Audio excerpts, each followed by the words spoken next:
Today is the 4th of June, and something in you aches in a way that's hard to explain. You're up earlier than usual, staring at a window that doesn't seem to offer any answers. The world is moving forward, but your heart is frozen in a single, irreversible sentence. It's over. Divorce is a word no one prays for. It's a word that starts as a threat, then becomes a crack, and finally, a reality. You didn't plan for this, but somehow, it happened. And now, when the dust has settled and everyone assumes you've moved on, there's a stillness inside that no one sees. But heaven sees. And today, Archangel Michael brings this message to you. This is not the end of your story. There is still one healing moment, and it begins today. Her name is Maria, a 52-year-old Christian woman from Austin, Texas. She was married for 19 years. A pastor's daughter, a mother of 2, a prayer warrior. She fought for her marriage like a soldier. Every counseling session, every prayer meeting, every book on restoration. She believed that if she just tried harder, forgave deeper, and stayed longer, it would heal. But it didn't. And the day the papers were signed, something inside her felt like it cracked in two. Not just because of the divorce, but because she thought God was disappointed in her. And in that disappointment, she lost the voice that once said, "You are still worthy of love." You might be Maria right now. You feel like you failed. Like maybe it was your fault. Like you should have prayed harder, argued less, loved more. And now the nights are longer, colder, emptier. No more shared coffee. No more Sunday brunch plans. No more simple texts that say, "Did you make it home safe?" Just silence. But Archangel Michael comes not with blame, but with a sacred whisper. You did not lose love. You were redirected toward healing. Because sometimes the divine purpose of love is not to last forever in form, but to last forever in what it awakens. Maria remembers the last conversation they had as husband and wife. It wasn't dramatic. He didn't scream. She didn't cry. They just sat in a quiet diner off I-35. He looked at her, eyes tired, and said, "I don't think we know how to be happy anymore." And she realized he wasn't cruel. He was just done. But she wasn't. So she lived for years in emotional limbo, married in spirit, divorced on paper, smiling at church, dying in private. Until one evening, alone on her porch, she whispered, "God, if I'm not a wife anymore, who am I?" The sky was silent. But that night, she dreamed of a great light. A man in radiant armor stood over a garden of withered roses. He knelt, touched the soil, and whispered, "This is not death. This is where healing begins." When she awoke, she knew. Archangel Michael had come to remind her of the soil she had forgotten, the soil of her own heart. Michael's healing begins not by fixing the past, but by reclaiming the sacred self that got buried underneath the loss. And that's the first pillar of what he calls the final bloom. The soul must be seen before the wounds can close. Maria had spent years hiding from her reflection, ashamed of being divorced, ashamed of being alone. But healing didn't begin when someone else came back. Healing began when she finally came back to herself. She looked in the mirror one night and said, "I am not a mistake. I am not someone's leftover. I am still God's beloved." It wasn't easy.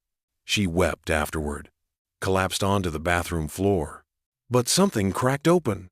Not her heart, her hope, because that is what regret tries to bury. And that is what Archangel Michael comes to resurrect.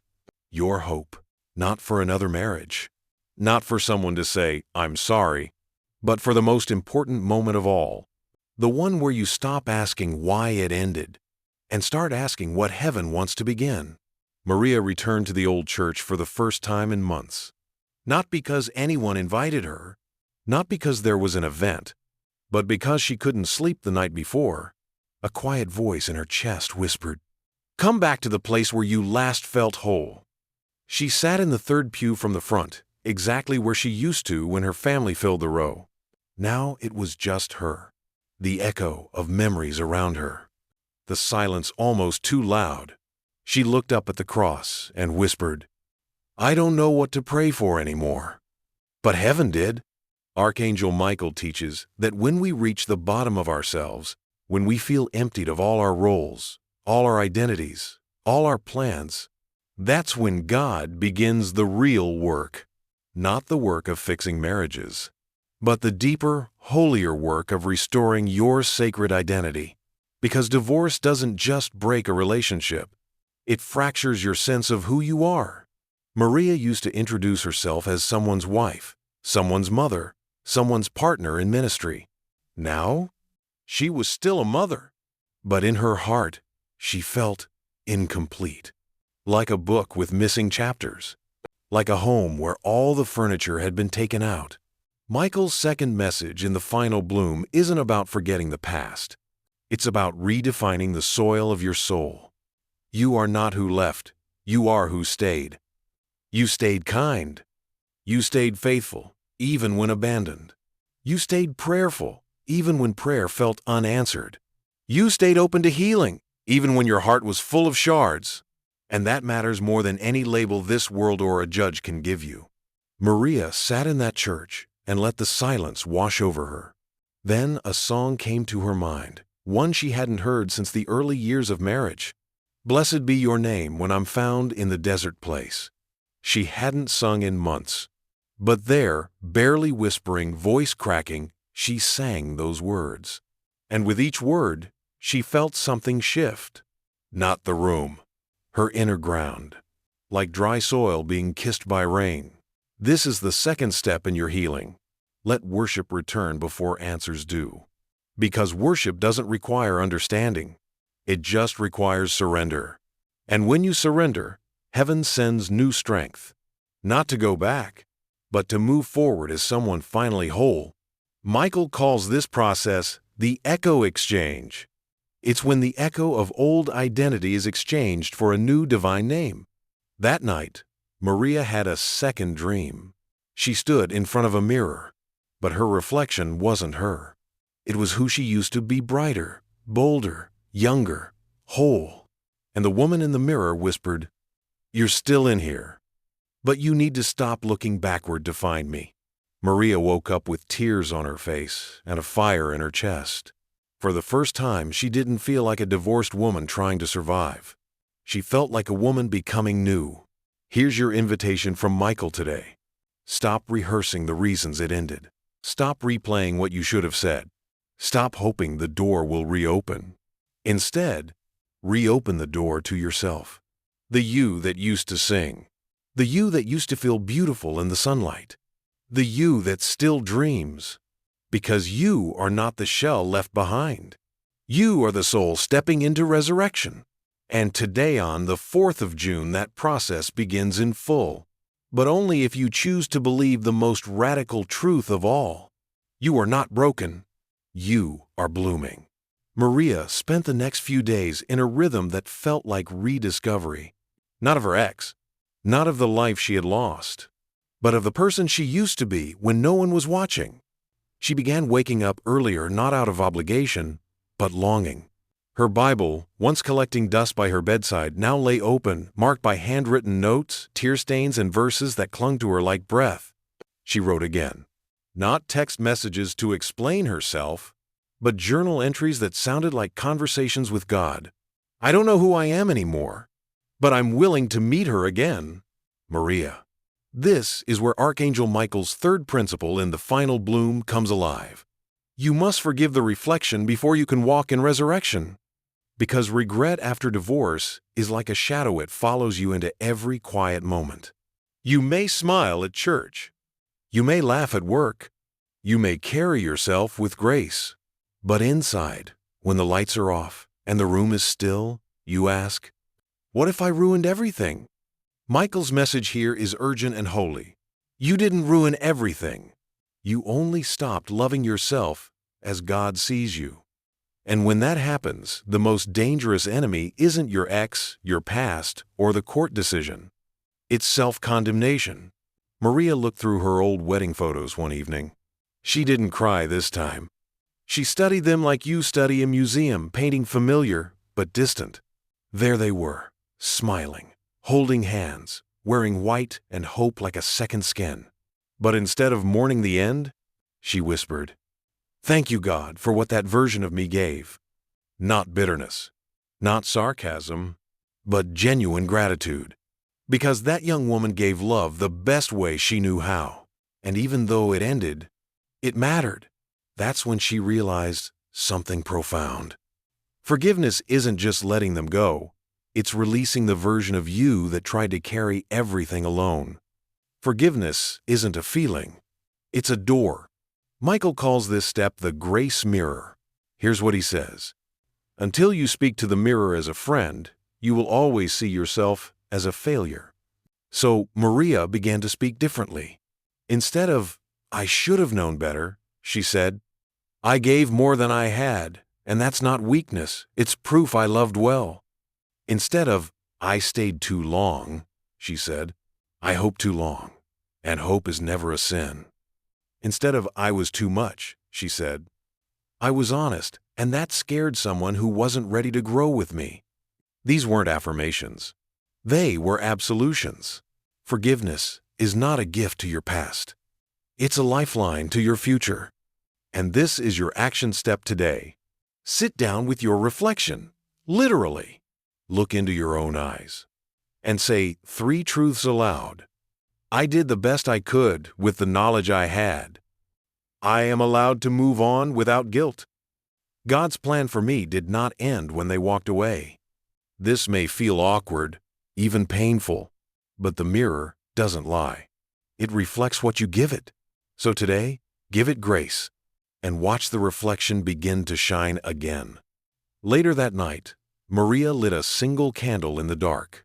No television, no distractions, just the glow of a flame flickering against the shadows of her room. She whispered, "I don't want him back. I want me back." And in that holy silence, something sacred happened. She felt warmth rise from her chest-knot passion, not grief, but peace. Because heaven had just marked the moment. The mourning was over. The healing had begun. Maria had always imagined healing as a moment, a single flash, a breaking open of clouds, a lightning bolt of clarity where pain disappeared forever. But healing, she discovered, is quieter than that. It happens when you laugh again without guilt, when you hear their name and your heart doesn't tighten, when you buy a new journal and the first page doesn't start with, "I miss you." It's subtle, but it's sacred. Archangel Michael's 4th principle in the final bloom is what he calls the return to radiance. It's the part of healing most people skip because we're conditioned to believe our value is tied to our role: wife, mother, partner, support system, prayer warrior. But Michael reveals something higher. Before you were called someone's, you were called God's. And that calling has never been revoked. Maria decided to do something bold. She booked a weekend trip to a quiet Christian retreat center in Colorado. Just her Bible, a journal, and the open sky. No distractions. No digital noise. No one to explain herself to. The first morning she stood outside wrapped in a blanket as the wind kissed her face. And she whispered, "I forgot what it felt like to belong to myself." That weekend, she painted for the first time in 20 years. She hiked through the woods with tears in her eyes and gratitude in her heart. She fell asleep each night not wishing someone would text her, but thanking God for his company. And something within her reawakened. Not longing. Light. Michael says this is the phase where the soul begins to glow again. Not for romance. Not for validation. But for God's delight. The Bible says in Psalm 34-5, "Those who look to him are radiant. Their faces are never covered with shame." Maria read that verse on her second night at the retreat.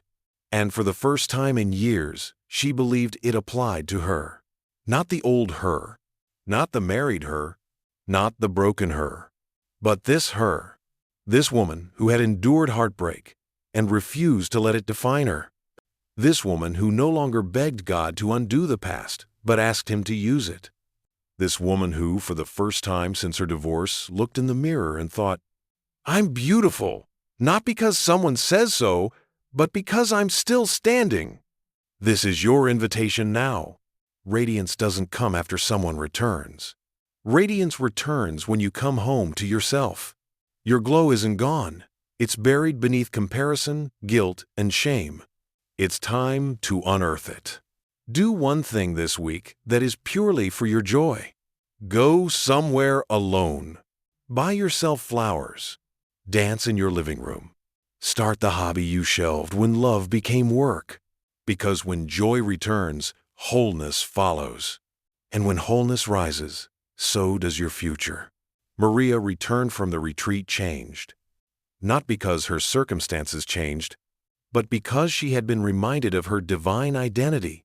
And when she walked into her home quiet, familiar, imperfect, she whispered, "This is not a lonely house.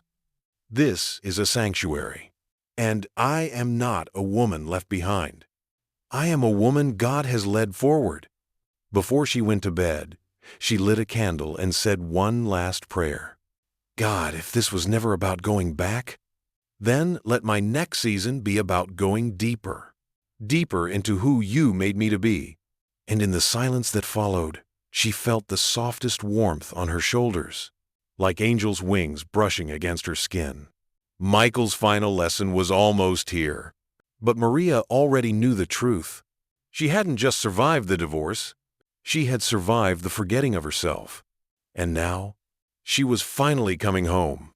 On the morning of the 4th of June, Maria awoke without an alarm. No heavy dreams. No rush of thoughts. No grief pressing against her chest. Just stillness.